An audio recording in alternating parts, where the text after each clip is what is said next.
What's up, ladies and gentlemen? Welcome to another edition of Sean Anthony Live. And of course, I'm your host, Sean Anthony. And man, I am tremendously excited for this next guest. It's actually long overdue. I've been knowing this brother for quite some time, and we're going to dive into that. Okay, he is internationally known hip-hop DJ, hip-hop producer, recording artist. So much to talk about. I want to welcome to the platform Dr. J Rawls. What's up, my brother? Oh, man, peace. What's up, family? How you feeling? I'm doing great, man. Man, you made me sound like I'm cool or something, man. You are. You're that guy, man. That was all right, man. Hey, I want to take it back from the. I don't even need the notes, man. We just gonna talk. Let's talk about. I remember the first time hearing about you. I was on Power 107.5.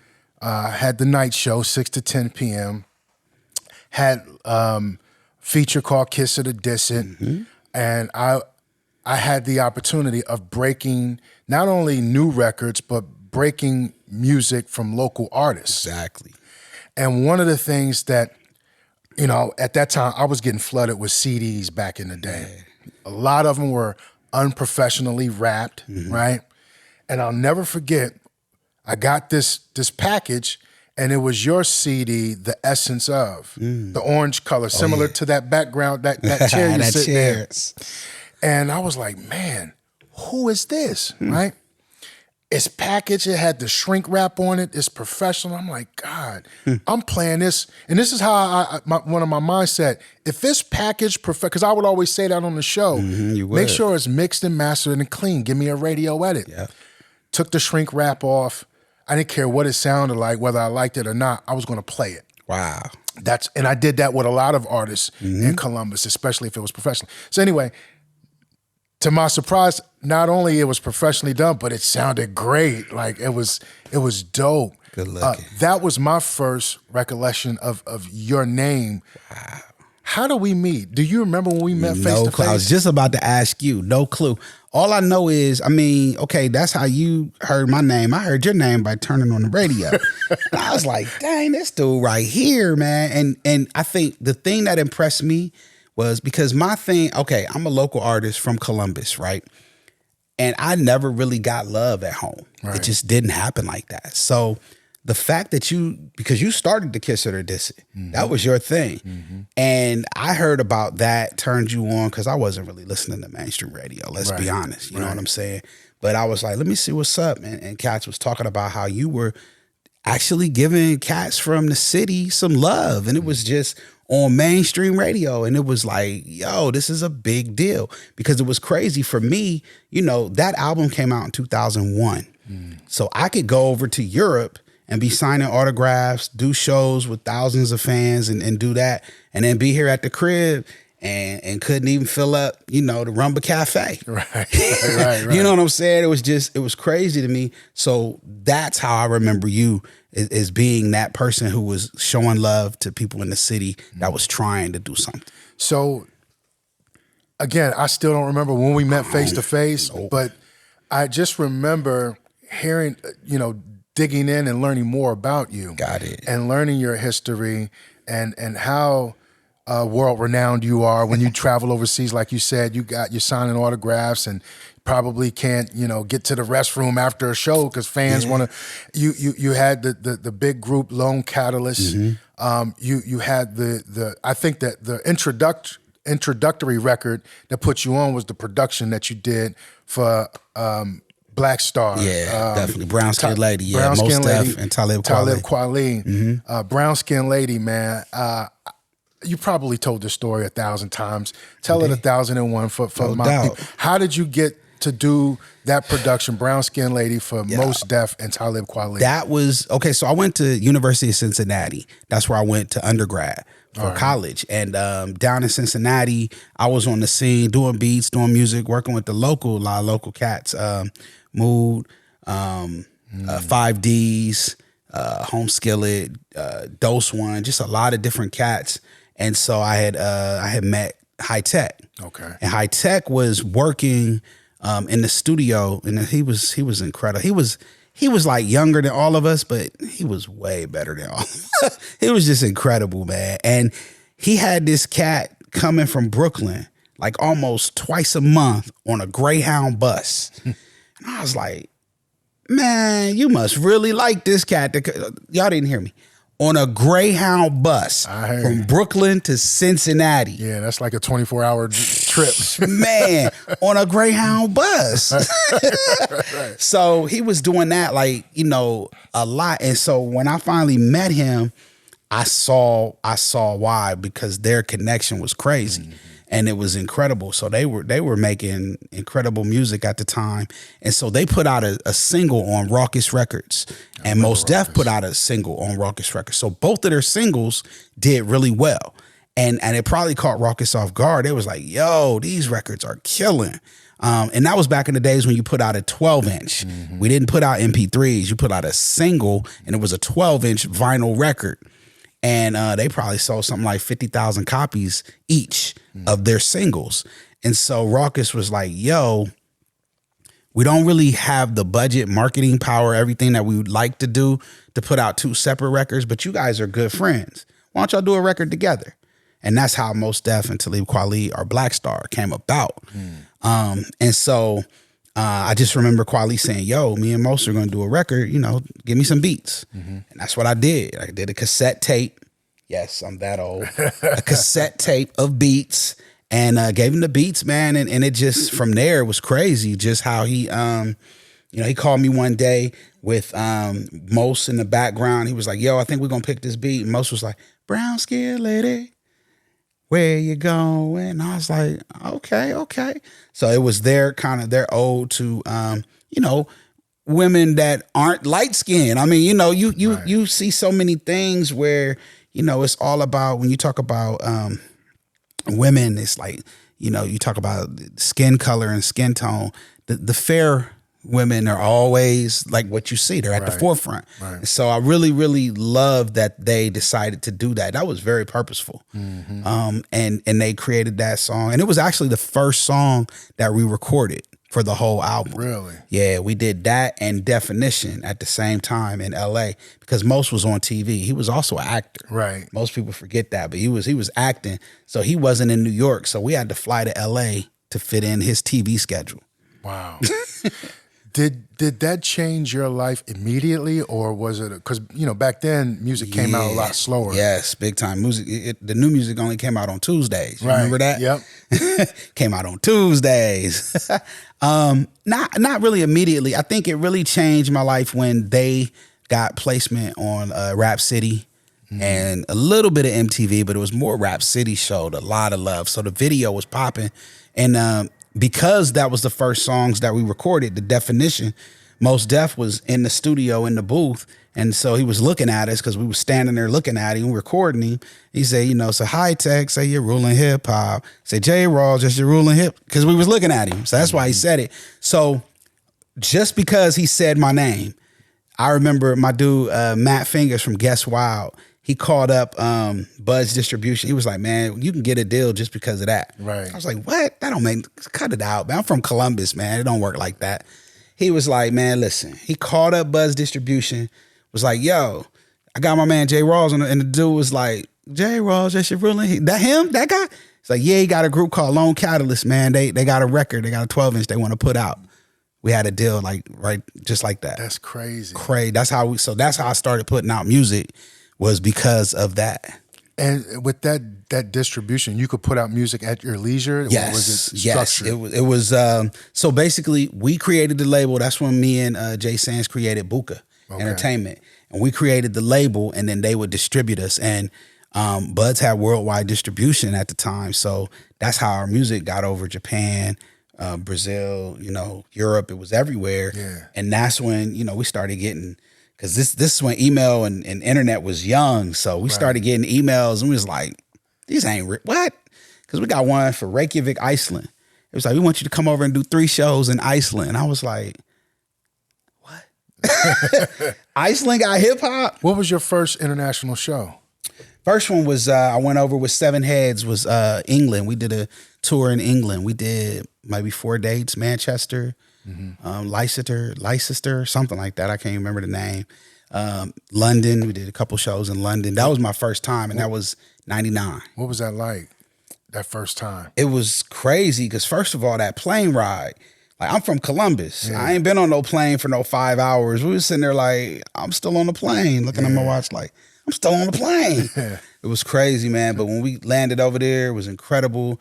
The fans was, oh man, it was incredible. I think the biggest memory I have from that first time was like trying to cross the street and looking for the cars to come from this way, but the cars is coming from this way because they drive on the wrong side of the road. And yes, England, I said it. Y'all drive on the wrong side of the road.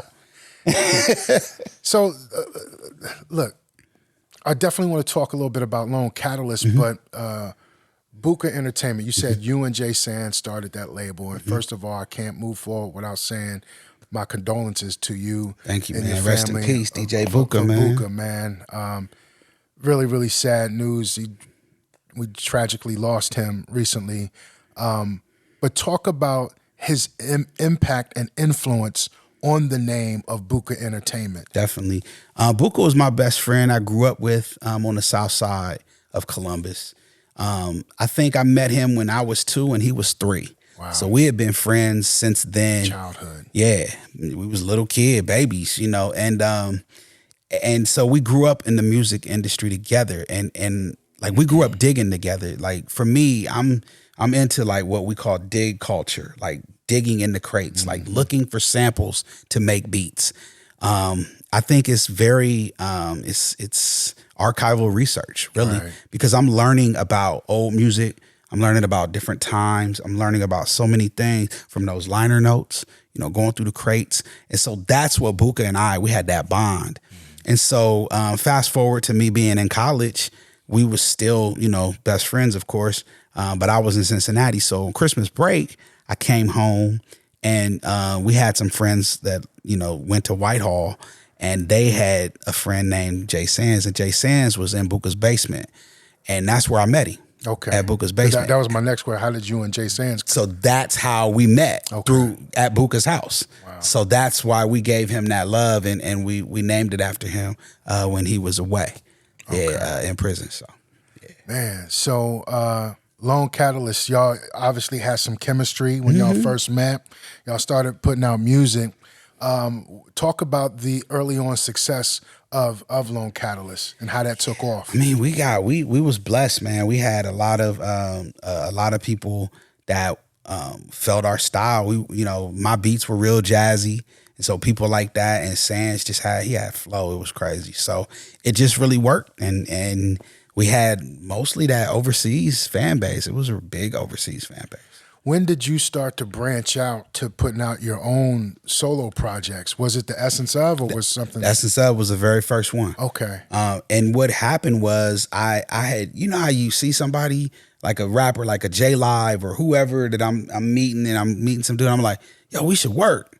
You know how man, we should work. Yeah. Oh man, yo, we should. So started turning those we should works into actually working. Right. And so what I ended up doing was just, you know, I was bartering beats. So I would give them a beat for their project, and then they would do a joint for me. And so I had these songs.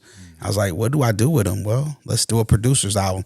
And that's what the Essence Of was. And then later I did a soul one the same way, the Essence of Soul.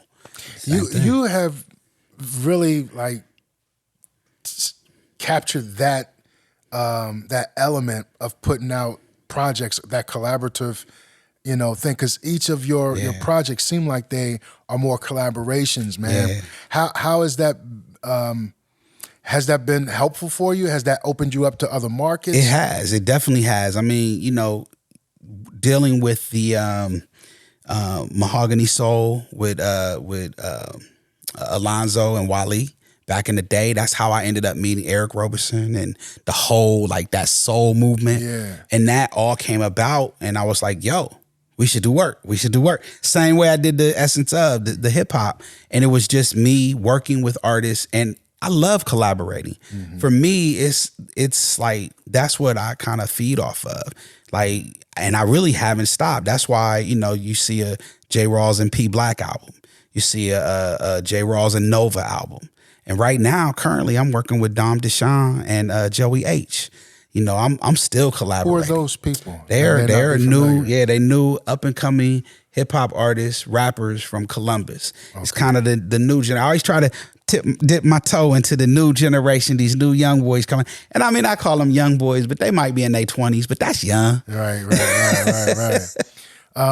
Talk about some of the other collaborations, man. You did some with Copy. Didn't you do something with Copy? Yeah. Me and Copy have worked a lot over the years, but we've never been able to complete a whole album. So we're working on that. We're doing an album with Copyright and Nico who is Talib's Kweli's artist on Javoti, his label. Mm-hmm. But that album is going to be crazy. But me and Copy, that's my brother, man. I love Copy to death. We have been working together as well on stuff for us. So I got a whole bunch of stuff coming, man.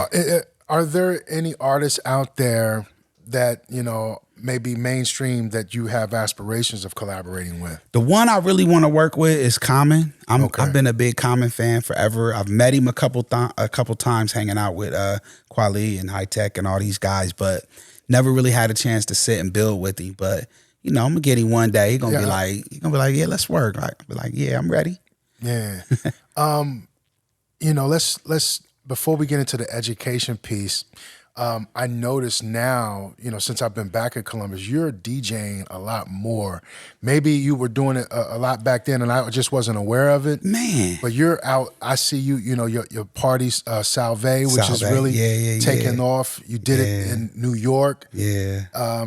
Talk about your DJing now, man. Man, my DJing, honestly, I feel like I kind of slowed down. I used to DJ more. I DJ'd the clubs here, the Cove, the Red Zone. But you weren't doing clubs when I was here before I moved away. But no, I was doing the side rooms and stuff. I was doing a lot of the soul rooms. Okay. I wasn't doing the main rooms. I was leaving all that to like, you know, Lil Man and Drew and all them dudes. Right. But I was still DJing, but the most of my DJ gigs was out of town. Right. Most of my things have been overseas or out of the state. Just recently I've been doing things, but really not as much because I've been focusing on education. So that's why I started Salve again. I used to do that before the pandemic at a place called Two Truths on campus, but they ended up closing. So I was just like, you know, and I knew I wouldn't try to bring it back unless I really could do it. And Land Grant gave me a really good opportunity. And I think it's went well, man. It's amazing. Yeah, thank you, The man. 2 times that I've gone, just the ambiance, the setup, the atmosphere, like it's dope. Yeah, I'm trying to set that vibe. Like it's very purposeful. You're not even trying. You're doing it. I bring tambourines and I want participation. Like you're supposed to.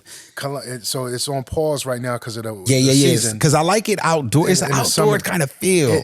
Springtime, summertime. Yeah. That's dope, man. If you guys ever come to Columbus, Ohio, man, make sure you tap into Salve, with J Rawls. And we coming back next season with some bigger names, man. I can't really say nothing, but I've been talking to some folks. Okay. Get some things popping. That's dope, man. So let's pivot into education because what you are doing is new. It's new territory.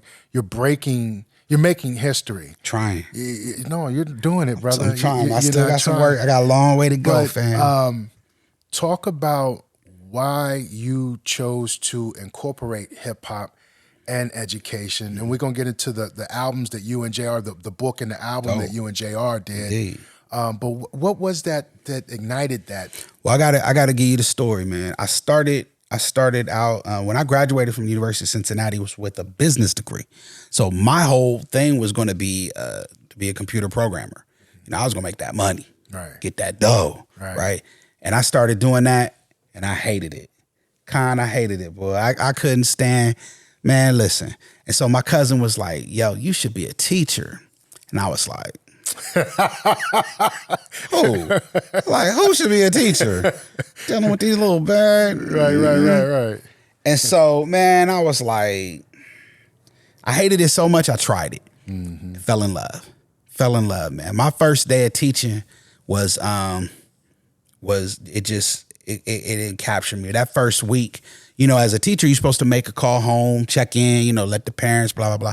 And I called in and I was like, hey, you know, Mom, little Johnny, it was kind of a little rough, this and that, blah, blah, blah. And that mom said to me, look, from 7:30 to 3:30, he's your MF problem. Click. Wow. I was like, okay, I can do this. I can take this. And so that was it, man. I fell in love. 2006, got my master's of education. And then 2017, I went ahead and I completed my doctorate. Yeah. And I had to do that because I had to play the game. See, everything, corporate America, education, politics, whatever you in, there's a game to it, right? Mm-hmm. And so I really understood that I had to, in order to do what I wanted to do, I had to have the doctorate because people weren't listening to my ideas. The same thing I'm doing now, I was saying 15 years ago. Right. But everybody was like, Yeah. But now you Dr. Rawls, and it's like, oh, what say you? It's right. interesting perspective. I'm like, it's the same thing, bro. Yeah. But the hip hop in education came about because I used to hide my hip hopness from my students. I thought I didn't want to distract them, so I would go to work Monday through Friday, real low key, really not talk about hip hop. And then on Friday, I'd be on an airplane DJing in New York or LA or Chicago or wherever I was going. Back on Sunday night, back in school Monday in my tie, and the kids were nonetheless, they knew. These were high school students? No, this was when I was in middle school. Oh, boy. Teaching middle school, yeah. Oof. Elementary and middle school. And so I was hiding it. But like I might wear a pair of Jordans or something, and I would notice they'd be like, I see you in them threes, Mr. Rawls. What's up with them? You got the... And I was like, And so we'd have conversations, and I'd be like, who you listening to now? I'd be like, oh, Clips, grinding or whatever was out at the time. And we had these, I was like, he ain't better than Biggie. They'd be like, what? My dad be talking about Biggie. And then we had these conversations, and I noticed that our relationships and our connections was coming like this on things that we related to. Right. So when I was my authentic self, I had better relationships with my students. Yeah. And I began to see that, like, little Johnny is walking down the hall with his pants sagging on down to his ankles. And the other teachers are like, pull up your pants. He's like, F you, whatever. Yeah, that's how they, I mean, this is Columbus Public. They don't play them. The kids don't play them games. And so, but if I'd be like, hey, little Johnny, man, what's up, man? Show me some love. I got you, Mr. Rawls. And I was like, oh, I see the difference because I respected them. I showed them that I cared about what was important to them. And so they gave me that respect back. And I realized that was the hip hopness. Yeah. That was that connection. And so that's what I started to do. And I usually had the teachers would send the bad kids down to me. Kids wasn't bad. They just wasn't messing with you. Yeah. And probably most misunderstood. Yeah. Do you remember me calling you when I was in Virginia, when I was considering teaching? Yep. And you were the one that I knew to call because I knew that you were doing these things. I only reached out to two people. My old radio and television instructor that I went to Fort Hayes Career Center, who I stay in contact with throughout my entire career. Still talk to her to this day. I reached out to her and I reached out to you because I had this idea of creating a consulting business. Got it. I wanted to train and develop new radio talent. So I came up with this business plan, not knowing it wasn't even a business plan, not knowing it was a curriculum or a bullet point of a curriculum. Sure. Sent it to her, talked to you. She was like, you need to teach. And I was like, right. Same thing you said. Same thing. Like, I'm trying to make some money here. Right. Teachers don't really Exactly. But she planted the seeds like, Sean Anthony, you should teach, and I was like, then I don't know. I was like, I am considering moving back to Ohio.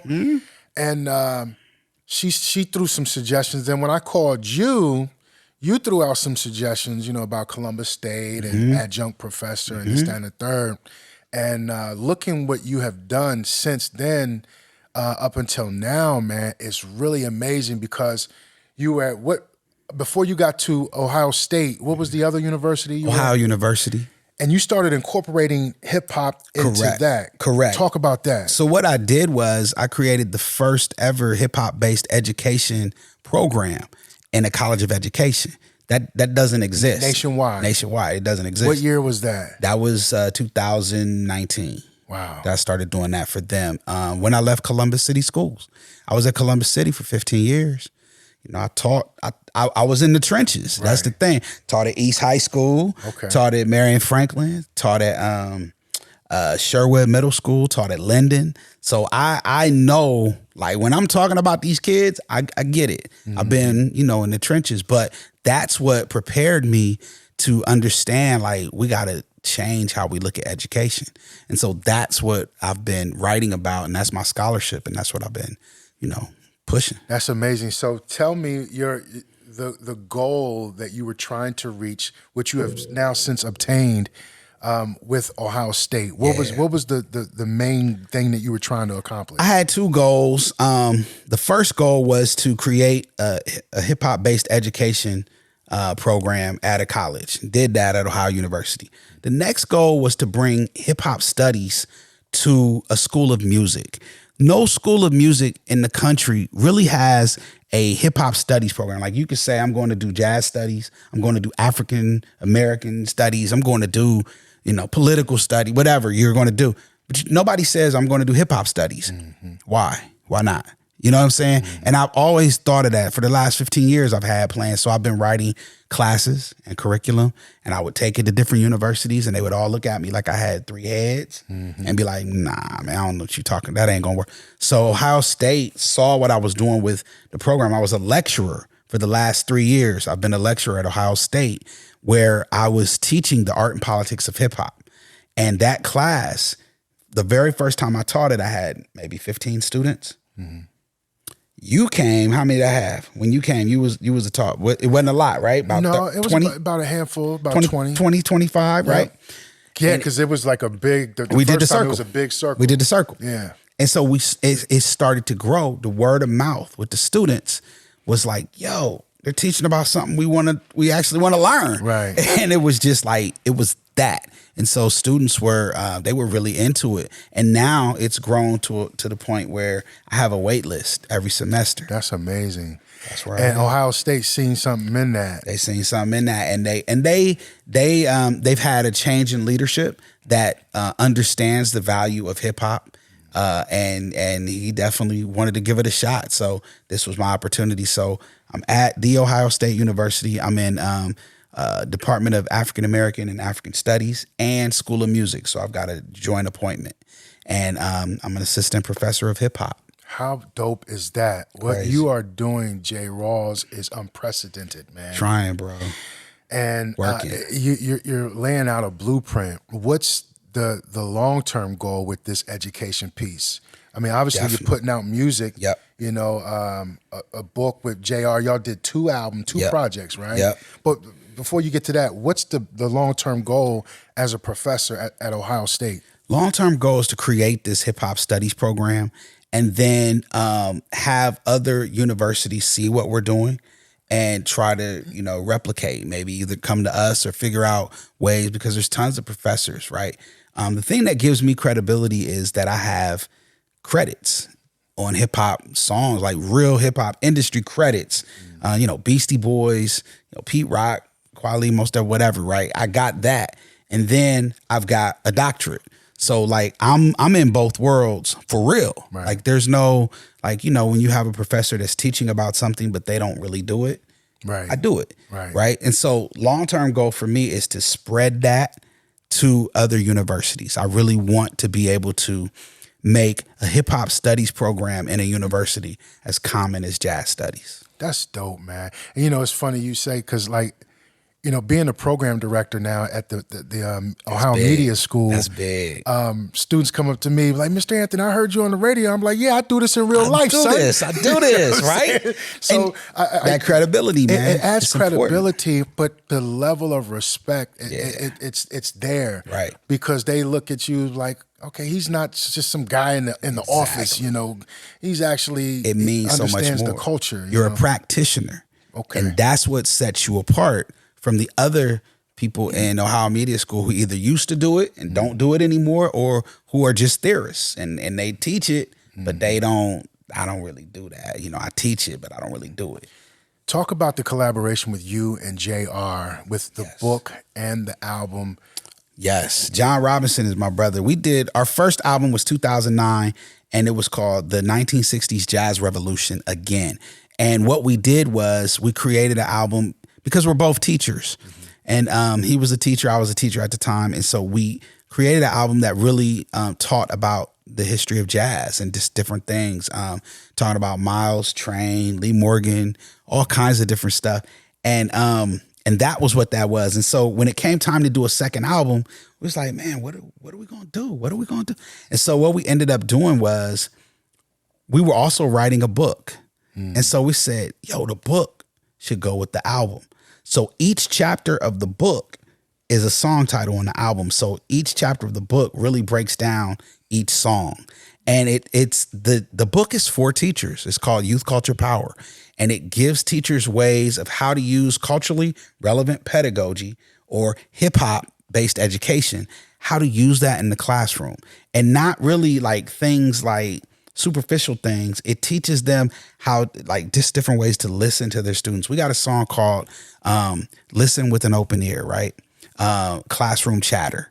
And the thing about that is, like, a lot of times you have a classroom and the students are talking. What's the first thing that the teacher has them do? Listen. Be quiet. Shut up. You talking, but instead, sometimes you shut up as a teacher and listen. And you find out little things, you know, ooh, such and such, her grandma's sick. Now I know why she acting up in class. Do you see what I'm like? This is, you start learning about your students if you listen with an open ear. And that's what we call classroom chatter. And that's one of the concepts of youth culture pedagogy. I love that, man. And as an educator, being in education, I definitely can appreciate that. Because so often you have people that are removed from the classroom and they have these expectations on you running a classroom, but it's like, yo, you ain't been in there. Your boots ain't in the game, you know what I'm saying? Yep. So I get that. Yeah, I know you do. I get that, man. That's dope, man. So are there going to be more projects like that with education theme coming in the future? Definitely. John and I, you know, honestly, we don't know. We're working on our second book right now. So we meet every week and we write for that book. And we're not quite sure like how we're going to do it as far as the album, but we're going to do something. Outside of these education books, are there any other books that you wrote? No, that's the only book. We've written 2 books together. I haven't written any books by myself, but I am working on one. How difficult is it, the ones that you put out? They are, it's work. The thing about writing a book is like, and it's hard to explain, but it takes a long time. You know, it took a few years to actually get it and polish it up and then refine and refine and refine. Yeah. You know, it's crazy, man. You know, when I run into cats and we talk hip hop and stuff, people, you know, like, yeah, you know, J Rawls, this and that. I'm like, J Rawls, that's like family. You know what I'm saying? I've had the opportunity of being in your studio numerous times recording with you. Like I can actually say, yo, I've recorded with hip hop legends, yo. You know, I can spit that mad fire, son. I played it the other night too. Yeah, you sure did. Caught me off guard, man. So there was an event, a private event. Rawls was DJing at, and I was there. And randomly, he plays some music popped it in that I recorded with him, and I'm just like, what? You know, because I don't even have this song. You know what I'm saying? No, I do. I sent it to you. Yeah, I did a song with Lone Catalyst called "The Hotness." Yeah, man. Me and Jay Sands going back and forth, man. But that's dope. And he's done several intros from my radio show. Oh man, remember that? The fun days, yeah. You know, definitely. Man, radio is not the same anymore. Yeah, man. I know it's not. The game has changed. I know. Switching gears on a personal level, man. You got nicknames for everyone. I do, man. And Ariel was just asking, like, what does he call you? What is that again? How did that? What's the nickname you call me? I call you Shig Egg. Shig Egg for years, man. Yeah, man. Yeah. Where do you come up with these nicknames for folks, have man? Absolutely no idea, man. I call O Sharp, I call him Iggity. Because of O, right? O Iggity, right? So Sean Ant, Egg. I don't know where that comes. It don't even Egg. Shig Egg. Like instead of Sean Ant, it's Shig Egg. Yeah. Man, I don't know. I'm weird like that, man. I do that for everybody. I got. I'm crazy with it, man. So, what happened to Lone Catalyst, man? Do you feel comfortable talking about? I mean, I'll just tell you, just the truth of it is that me and Sans on a business level, we're going different ways. Okay, and that's really all it is. I mean, it's not, we not like enemies or anything like that. There's no beef or nothing like that. We see things differently business wise, and I had different places I wanted to go. Like I really wanted to do the jazz thing with Liquid Crystal. I really wanted to do the soul thing that I was doing. Like I've touched other genres. And right now on the low, Shig Egg, I'm just telling you, don't tell nobody. Shh. I got a house album coming. Really? I'm not playing no games, kid. Okay. Yeah, house and electronic. Okay. Yeah. What, are you collaborating with someone on this? Me. Okay. All me. And it's so Kweli wants to put it out on his label. But I don't know. Kweli be taking it. He be messing around. So we're going to see. Right as of right now, though, I got a couple of labels I've been talking to. I could do it on my own, but I don't really know nothing about that world. I'm still learning that world. That's where Salve comes out of. Okay. Like me falling in love with that Brazilian, that, you know, just that feel. And I've been getting into that world. My brother DJ Center kind of really has shown me the way with that a lot. And that's my next conquest. I got a house album coming. Out of all that's dope, man. I'm glad you shared that here first. Hey. Out of all the countries that you've toured and performed at, what's one of your favorites? Brazil, Sao Paulo, Wow. Rio. Why? Amsterdam. Sao Paulo is like the Brazilian music. When you talk about Jorge Ben, when you talk about Marcos Baye, when you talk about Quarteto MC, like the Brazilian music for me, like that's my favorite style of music, like old school Brazilian, like from the 70s. That is when I'm most at home. I can sit and listen to that all day. And if I was playing that, most people look at me like I'm crazy because like, what are you listening to? But that's my thing. That's what, when I'm relaxing and chilling, that's what I'm listening to is some Brazilian. So that's probably why I like the country so much, because I get that feel, and the record stores there. Like, because when I travel, my priority, it doesn't matter what I'm doing. If I'm doing a speech at a college or if I'm doing a show, my priority is digging. Right, finding the record stores. Finding the record stores. I that's my first thing. I like, that's like, if I go somewhere with the wife, she'd be like, all right, this record store's over here, that one's over here. I'm going to shopping over here. I'm going to do this. I'm not going, because I'll be in there 3, 4, 5, 6 hours. Perfect segue, man. You said, speaking of wife, I'm very, very private. As much as I'm a public figure, Private. I'm very, you very. got to tell this? I'm very private. Shiggy. Yeah. If it had not, it's because of Dr. J Rawls that I met my wife. Yeah. He introduced me to my wife. Do you remember that? It was at the Brownstone. It was at the Brownstone. No, I told her because she we ain't got to put, you know. She thought she was cute. She thought she was cute. I said, well, that's my man's in them. But she was just a good friend, and she was just dope, like good energy. And you was dope, good energy. And I was just like, well, she think he cute, so why not? And here's the crazy thing.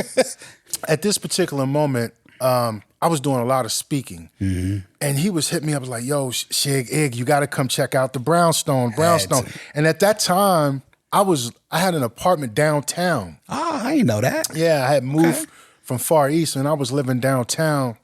And he just kept saying, come through, man, on a Sunday. It was on a Sunday. Sundays. And at this particular, I was like, all right, I'm going to come. He hit me up, and I'm close. And I had just got done speaking, so I had like a blazer on. Fresh. Yeah, I was looking all. Always dressed.